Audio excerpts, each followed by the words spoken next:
Hello. അതെ, ഞാനിന്ന് വന്നിരിക്കുന്നത് നമ്മുടെ ജീവിതത്തിൽ നമ്മൾ അപ്ലൈ ചെയ്യാൻ പറ്റാത്ത അല്ലെങ്കിൽ അത് ശീലിക്കാൻ പറ്റാത്ത കുറച്ച് ഒരു വിരലിലെണ്ണാവുന്ന ഒരു 3-4 കാര്യങ്ങളാണ്. അതിന് ഇടയ്ക്ക് ഓർക്കുന്നത് വളരെ നല്ലതായിരിക്കും.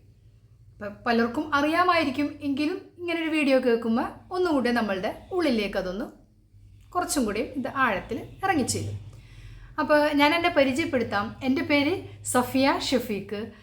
ഞാൻ കുറച്ച് വീഡിയോസൊക്കെ ചെയ്തിട്ടുണ്ട്. അപ്പോൾ നമുക്ക് എൻ്റെ പേജ് ഇപ്പോൾ ഈ കാണുന്ന വീഡിയോ ഇഷ്ടപ്പെട്ടിട്ടുണ്ടെങ്കിൽ എൻ്റെ ഈ ചാനൽ സബ്സ്ക്രൈബ് ചെയ്യുക, മറ്റുള്ളവർക്കൊരു ഷെയർ ചെയ്യുക, ലൈക്ക് ചെയ്യുക, ഒരു ചെറിയ കമൻ്റൊക്കെ ഇടാം. ഓക്കെ, അപ്പോൾ നമുക്ക് വീഡിയോയിലേക്ക് തുടങ്ങാം. നമ്മൾ എന്തെങ്കിലും ഒരു കാര്യത്തിൽ തോൽവി അല്ലെങ്കിൽ പരാജയം ഏറ്റുവാങ്ങേണ്ടി വന്നു കഴിഞ്ഞാൽ നിരന്തരം ഞാൻ കാരണമാണല്ലോ അത് പരാജയപ്പെട്ടത് എന്നുള്ള ആ ഒരു കുറ്റബോധത്താൽ നീറി ജീവിക്കരുത് എന്നുള്ളതാണ് ഫസ്റ്റ് സ്റ്റെപ്പ്. അപ്പോൾ നമ്മൾക്ക് പല കാരണങ്ങൾ കൊണ്ടും നമുക്ക് പല തരത്തിലുള്ള പരാജയങ്ങൾ നമ്മുടെ ജീവിതത്തിൽ ഉണ്ടാവാം. പക്ഷേ അതിനെ ഓർത്തൊന്നും നമ്മൾ നിരന്തരം ദുഃഖിച്ചിരിക്കാൻ പാടില്ല എന്നുള്ളതാണ് സത്യം. എന്താണോ ആ ഫെയിലിയറിനുള്ള റീസൺ എന്നുള്ളത് അനലൈസ് ചെയ്ത് നമുക്ക് അതിനെ ഒന്ന് ഒരു പാഠമായിട്ട് ഉൾക്കൊള്ളാം. പക്ഷേങ്കിൽ അതിനെ ക്രിറ്റിസൈസ് ചെയ്തുകൊണ്ട് നമ്മളിങ്ങനെ ഇരിക്കരുത്. നമുക്കുണ്ടായിരുന്ന ആ പരാജയത്തിൻ്റെ കാര്യം ഒരു സ്റ്റെപ്പിംഗ് സ്റ്റോൺ ആയിട്ട് നമ്മൾ എന്ത് ചെയ്യുക, പിന്നീട് അത് അടുത്ത സ്റ്റെപ്പിലേക്ക് നമ്മൾ കടക്കേണ്ടതാണ്. അപ്പം നിരന്തരം നമുക്കൊരു പരാജയമാണെങ്കിൽ നമുക്കൊരിക്കലും അതിനെ ഒരു അബദ്ധമായിട്ട് പറയാൻ പറ്റില്ല. കാരണം ഈ പരാജയം എന്നൊക്കെ പറയുന്നത് എല്ലാവരുടെയും ജീവിതത്തിൽ സംഭവിക്കാവുന്ന ഒരു കാര്യമാണ്. പക്ഷെ നിരന്തരം ഒരേ കാരണം തന്നെ ഇങ്ങനെ പരാജയപ്പെടാൻ ഉണ്ടായിക്കഴിഞ്ഞിട്ടുണ്ടെങ്കിൽ അതൊരിക്കലും അബദ്ധമല്ല, മണ്ടത്തരമാണ്. അപ്പോൾ നമ്മൾക്ക് എന്തെങ്കിലും ഒരു ബിസിനസ്സിനായിക്കോട്ടെ, ജീവിതത്തിലായിക്കോട്ടെ, നിരന്തരം നമ്മളങ്ങനെ ഫെയിലിയറിന് ഇടവരുത്തരുത്. ആ ഒരു പരാജയത്തിൻ്റെ കാരണം കണ്ടെത്തി അതിൽ നിന്നും വ്യതിചലിച്ച് വേറൊരു റൂട്ടിലേക്ക് പോകുമ്പോഴാണ് നമ്മളൊന്ന് സക്സസ് ആയിട്ട് വരുന്നത്. അപ്പോൾ എല്ലാവരും പരാജയപ്പെട്ടത് കൊണ്ട് ആരും വിഷമിക്കേണ്ടതില്ല. മുന്നിലേക്ക് ഇനി നമ്മളുടെ ലൈഫ് ഇങ്ങനെ പരന്നു കിടക്കുകയാണ്. നല്ലൊരു വിജയം നമുക്കുണ്ടാവും. അപ്പോൾ പുതിയൊരു മുന്നേറ്റത്തിനായി അല്ലെങ്കിൽ വിജയത്തിനായിട്ട് അടുത്ത ലക്ഷ്യത്തിലേക്ക് നമ്മൾ നീങ്ങുക എന്നുള്ളതാണ് ഫസ്റ്റ് സ്റ്റെപ്പ്.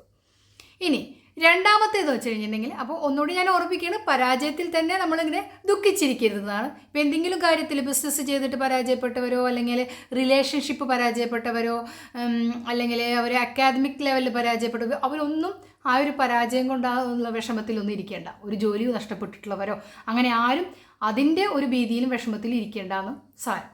നെക്സ്റ്റ് എന്ന് പറയുന്നത്, നമ്മൾ ഒരാളെ കമ്പയർ ചെയ്തുകൊണ്ട് അല്ലെങ്കിൽ ഒരു കോപ്പി കാറ്റായിട്ട് നമ്മൾ ജീവിക്കരുത് എന്നുള്ളതാണ്. മറ്റുള്ളവർ ചെയ്യുന്നത് കണ്ട് അതുപോലെ ചെയ്യാൻ ശ്രമിക്കരുത്, അനുകരിക്കരുത് എന്നുള്ളതാണ് രണ്ടാമത്തെ കാര്യം. കാരണം നമുക്ക് എന്താണോ ടാലൻ്റ് ഉള്ളത്, നമ്മളുടെ പടച്ചോൻ, നമ്മളെ റബ്ബ് നമ്മളെ പടക്കപ്പെട്ടിരിക്കുന്ന ഒരുപാട് ഗുണങ്ങളായിട്ടുള്ള ഓരോ വ്യക്തികളെയും പടച്ചിരിക്കുന്നത്. അപ്പം ഞാൻ റബ്ബ് ഒക്കെ എന്ന് പറയുന്നത് എൻ്റെ സംസാരത്തിൽ അങ്ങനെ വരുള്ളൂ. ഏത് മതവിശ്വാസത്തിലുള്ള ദൈവം നമ്മളെ സൃഷ്ടിച്ചിരിക്കുന്നത് എന്താണോ ആ ലെവലിൽ നമ്മളുടെ ടാലൻ്റ് എന്താണോ അതിനെ നമ്മൾ വികസിപ്പിച്ചെടുക്കുക എന്നല്ലാതെ നമുക്ക് ഓപ്പോസിറ്റ് നിൽക്കുന്നവർ ഇന്നത് ചെയ്യുന്നുണ്ട് അതെനിക്ക് ചെയ്യാൻ പറ്റുന്നില്ല എന്ന് വിചാരിച്ച് നിരന്തരം ദുഃഖിച്ചിരിക്കരുത്. നമുക്ക് രാപ്പകലില്ലാതെ ഒരു കാര്യം ചെയ്യുമ്പോൾ നമുക്കൊരു മടുപ്പ് തോന്നാത്തൊരു കാര്യമായിരിക്കും. അതും അല്ലെങ്കിൽ ഒരു 8 മണിക്കൂറോ 9 മണിക്കൂറോ നിരന്തരമായിട്ട് നമുക്കൊരു കാര്യം ചെയ്താലും നമുക്കൊരു മടുപ്പ് തോന്നാത്ത കാര്യമാണ് നമ്മളെക്കൊണ്ട് ചെയ്യാൻ സാധിക്കുന്നൊരു കാര്യം. അപ്പോൾ ഓരോ വ്യക്തികളെ സംബന്ധിച്ചും ഓരോരുത്തരുടെ ടാലൻറ്റും സ്കില്ലും എല്ലാം വ്യത്യാസപ്പെട്ടിരിക്കും. അപ്പം ഒരാളെ കണ്ടുകൊണ്ട് ഒരാൾ ചെയ്യുന്നത് കണ്ടിട്ട് അതെനിക്ക് ചെയ്യാൻ സാധിക്കുന്നില്ലല്ലോ, അല്ലെങ്കിൽ അത് തന്നെ ഞാൻ അനുകരിച്ചു കഴിഞ്ഞാൽ എനിക്ക് വിജയിക്കുമെന്ന് വിചാരിച്ച് ചെയ്യാതിരിക്കുന്നതാണ് നല്ലത്. അങ്ങനെ ഒരു കോപ്പി കാറ്റായിട്ട് ഒരിക്കലും നമ്മൾ ജീവിക്കരുത്. നമ്മളുടെ കഴിവിനനുസരിച്ച് നമ്മൾ ജീവിച്ചു പോവുക. നമ്മളുടെ ടാലൻറ്റ്, നമുക്ക് ചെയ്താൽ മടുപ്പ് തോന്നാത്ത, നമ്മളെ പാഷനേറ്റ് ആയിട്ടുള്ള കാര്യങ്ങൾ കൂടുതൽ ചെയ്യാൻ ശ്രമിക്കാം. അടുത്ത സ്റ്റെപ്പ്, ഇപ്പോൾ 2 കാര്യങ്ങൾ പറഞ്ഞു കേട്ടോ, ഈ 2ഉം ഓർത്ത് വയ്ക്കണം. മൂന്നാമത്തെ കാര്യം എന്ന് വെച്ച് കഴിഞ്ഞിട്ടുണ്ടെങ്കിൽ, നമ്മളൊരു കാര്യം തിരഞ്ഞെടുത്തു, എന്നിട്ട് പിന്നെ ആ തിരഞ്ഞെടുത്തതിന് ശേഷം ഞാനും ആ കൂട്ടുകാരിയും അല്ലെങ്കിൽ ഞാനും എൻ്റെ ബന്ധുവും ഞാനും ആരും ആയിക്കോട്ടെ, എന്ത് തന്നെ ആയിക്കോട്ടെ, ഒരുമിച്ച് തന്നെ ചെയ്തിട്ട് എനിക്ക് പരാജയമാണ് അവർക്ക് വിജയമാണെന്ന് ചിന്തിക്കരുത്.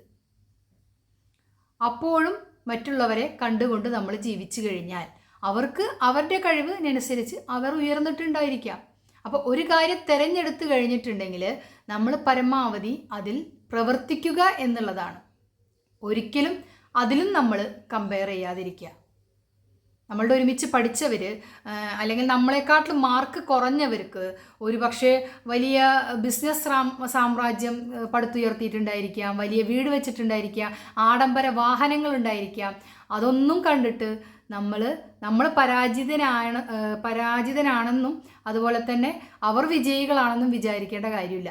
അങ്ങനെ വിചാരിച്ചു കഴിഞ്ഞാലും നമ്മളുടെ ജീവിതത്തിൽ നമുക്ക് മനസ്സമാധാനം പോകാനും നമ്മളുടെ ലക്ഷ്യത്തിലേക്ക് എത്താനും അത് നമുക്ക് സാധിക്കില്ല.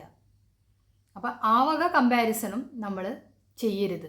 അപ്പം കോപ്പി കേറ്റ് ആവരുത്, കമ്പാരിസൺ ചെയ്യരുത്, പിന്നെ പരാജയത്തിൽ നമ്മളിങ്ങനെ ഓർത്ത് ദുഃഖിച്ചിരിക്കരുത്. അടുത്ത സ്റ്റെപ്പ് എന്ന് വെച്ച് കഴിഞ്ഞിട്ടുണ്ടെങ്കിൽ നമ്മൾ ഒരു കാര്യത്തിന് നമ്മളുടെ എല്ലാ കാര്യത്തിനുള്ള സന്ദർഭം സാഹചര്യം വരുമെന്ന് വിചാരിച്ച് നമ്മൾ ഇരുന്ന് കഴിഞ്ഞിട്ടുണ്ടെങ്കിൽ നമുക്ക് ഒരിക്കലും അതങ്ങനെ നടക്കാത്തൊരു കാര്യമാണ്. ആ സാഹചര്യം വരട്ടെ, ആ സന്ദർഭം വരട്ടെ, ആ വ്യക്തി എൻ്റെ ജീവിതത്തിൽ സഹായിക്കട്ടെ എന്ന് വിചാരിച്ച് നമ്മൾ ഒരിക്കലും ഇരിക്കരുത്. നമുക്ക് ഒരു കാര്യം ചെയ്ത് കഴിഞ്ഞാൽ മാത്രമാണ് നമുക്ക് അതിൻ്റെ സന്തോഷം കിട്ടുക എന്ന് നമ്മൾ ചിന്തിക്കരുത്. അത് കിട്ടിക്കഴിഞ്ഞാൽ നമുക്കത് കിട്ടിക്കഴിഞ്ഞതാണ്. പക്ഷെ ആ ഓൺ ദ പ്രോസസ്സ് എന്ന് പറയുന്നതായിരിക്കണം നമ്മൾക്ക് കിട്ടുന്ന ഒരു ഹാപ്പിനെസ്. നമ്മൾ ചെയ്തുകൊണ്ടേയിരിക്കുക. ഇപ്പോൾ ഒരു എക്സാമ്പിളായിട്ട് ഞാൻ പറയുന്നത്, നമ്മളിപ്പോൾ ഒരു ജോലി ചെയ്യണമെന്ന് വിചാരിക്കുക. ജോലി ചെയ്യുമ്പോൾ ഇപ്പോൾ ഈ യൂട്യൂബ് തന്നെ എടുക്കുക. ഈ യൂട്യൂബിൻ്റെ വീഡിയോസ് ഞാൻ ചെയ്യുന്നതാണ് എനിക്ക് സന്തോഷം. അതിൽ നിന്നും വരുന്ന ഒരു കമൻ്റാണ് എൻ്റെ സന്തോഷം. പക്ഷേങ്കിൽ ഞാനതിൽ നിന്ന് എനിക്ക് എനിക്ക് വരുമാനമൊന്നും വർദ്ധിച്ചിട്ടില്ലല്ലോ, ഒരുപാട് ആളുകൾ ലക്ഷങ്ങൾ വരുമാനമുണ്ട്, ഞാൻ ഇത്രയും വീഡിയോസ് ചെയ്തിട്ട് എനിക്കൊന്നും കിട്ടിയില്ലല്ലോ എന്ന് ആലോചിച്ച് കഴിഞ്ഞാൽ അതാണോ എൻ്റെ സന്തോഷം? ഒരിക്കലുമല്ല. എനിക്ക് വീഡിയോ ചെയ്യുക, മറ്റുള്ളവർക്ക് അത് എത്തിക്കുക എന്നുള്ളതായിരിക്കണം എൻ്റെ സന്തോഷം. പിന്നെ അതുപോലെ തന്നെ നമുക്കിപ്പോൾ വേറെ കുറച്ചുകൂടി എല്ലാവർക്കും ഒരുപോലെ വരുന്നൊരു കാര്യം ഞാൻ പറയാം. നമുക്കൊരു പെരുന്നാൾ വരുന്നു അല്ലെങ്കിൽ ഒരു ഓണം വരുന്നു എന്നൊക്കെ പറയുമ്പോൾ ഇന്ന ഡേറ്റിൽ ആ ഒരു കാര്യം വരുന്നുള്ളത് നമുക്ക് ഉറപ്പായിട്ടുള്ള കാര്യമാണ്. അപ്പം അതിന് മുന്നോടിയായിട്ട് നമ്മൾ എന്ത് ചെയ്യും? നമ്മളുടെ വീടൊരുക്കും, നമ്മുടെ പുതിയ വസ്ത്രങ്ങൾ വാങ്ങിക്കും. എല്ലാ കാര്യം ചെയ്യുന്നതിന് മുമ്പ് നമ്മൾ ഒരുപാട് കാര്യങ്ങൾ ചെയ്ത് തീർക്കുമ്പോഴുള്ളൊരു സന്തോഷമുണ്ട് നമുക്ക്. ആ ഹാപ്പിനെസ്സാണ് നമുക്ക് വേണ്ടത്. അല്ലാതെ ആ പെരുന്നാളിൻ്റെ അന്ന് വരുന്ന ആ പെരുന്നാളാണെന്ന് വിചാരിച്ച് കാത്തിരിക്കുന്നൊരു കാര്യമുണ്ട്. പിന്നെ ഒരാൾ നമുക്ക് ഇഷ്ടപ്പെട്ടവർ നമുക്ക് വിദേശത്ത് നിന്ന് വരുമ്പോഴോ അല്ലെങ്കിൽ അതിനൊരു കാത്തിരിപ്പില്ലേ, അതിന് മുന്നോടിയായിട്ട് ചെയ്യുന്ന പല കാര്യങ്ങളുണ്ട് നമുക്ക്. അല്ലെങ്കിൽ നമ്മളുടെ വീട്ടിലൊരു കല്യാണം, ഒരു മാരേജ് വരുമ്പോൾ നമ്മൾ ചെയ്യുന്ന വീട് പെയിൻ്റ് അടിക്കുക, വീടിനെ അലങ്കരിക്കുക, നമ്മൾ ഗസ്റ്റുകളെ സ്വീകരിക്കാനും അതുപോലെ തന്നെ പുതിയ വസ്ത്രങ്ങൾ വാങ്ങിക്കാനും ഷോപ്പിംഗ്, അങ്ങനെയുള്ള പല കാര്യങ്ങൾ ചെയ്യുമ്പോൾ കിട്ടുന്നൊരു സന്തോഷമുണ്ട്. അതായത് ഓൺ ദ പ്രോസസ് ആയിരിക്കണം നമ്മളുടെ ഹാപ്പിനെസ് എന്ന് പറയുന്നത്. അത് അത് ലഭിച്ചു കഴിഞ്ഞാൽ മാത്രമാണ് എനിക്ക് സന്തോഷം എന്ന് ചിന്തിക്കുന്നതിനേക്കാളും ഉപരി നമുക്ക് സന്തോഷം കിട്ടുന്നത് അതിനു വേണ്ടി പ്രവർത്തിച്ചു കൊണ്ടിരിക്കുമ്പോൾ നമ്മൾക്ക് ഹാപ്പിനെസ് വരണം. അപ്പോൾ ഒരു കാര്യം ലഭിച്ചു കഴിഞ്ഞാൽ മാത്രം സന്തോഷിക്കുന്നതിന് പകരം അത് ചെയ്യുമ്പോഴും സന്തോഷിച്ചു കൊണ്ടിരിക്കുക. ഇത്രയും കാര്യങ്ങളൊക്കെ നമ്മളുടെ ജീവിതത്തിൽ നമ്മൾ ശ്രദ്ധിച്ചു കഴിഞ്ഞിട്ടുണ്ടെങ്കിൽ നമ്മൾക്ക് കുറച്ചും കൂടി ഹാപ്പി ആയിട്ടും വിജയിച്ചും നമ്മളുടെ ലക്ഷ്യത്തിലേക്ക് പല കാര്യങ്ങൾക്കും എത്താൻ പറ്റും.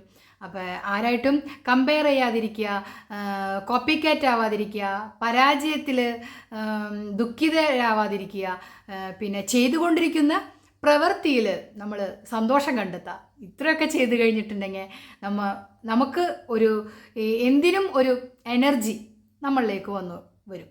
അപ്പോൾ എൻ്റെ ഈ വീഡിയോ ഇഷ്ടപ്പെട്ടിട്ടുണ്ടെങ്കിൽ ലൈക്ക് ചെയ്യുക, പിന്നെ സബ്സ്ക്രൈബ് ചെയ്യുക, വേറെ ആരെങ്കിലുമൊക്കെ ഒന്ന് ഷെയർ ചെയ്യുക.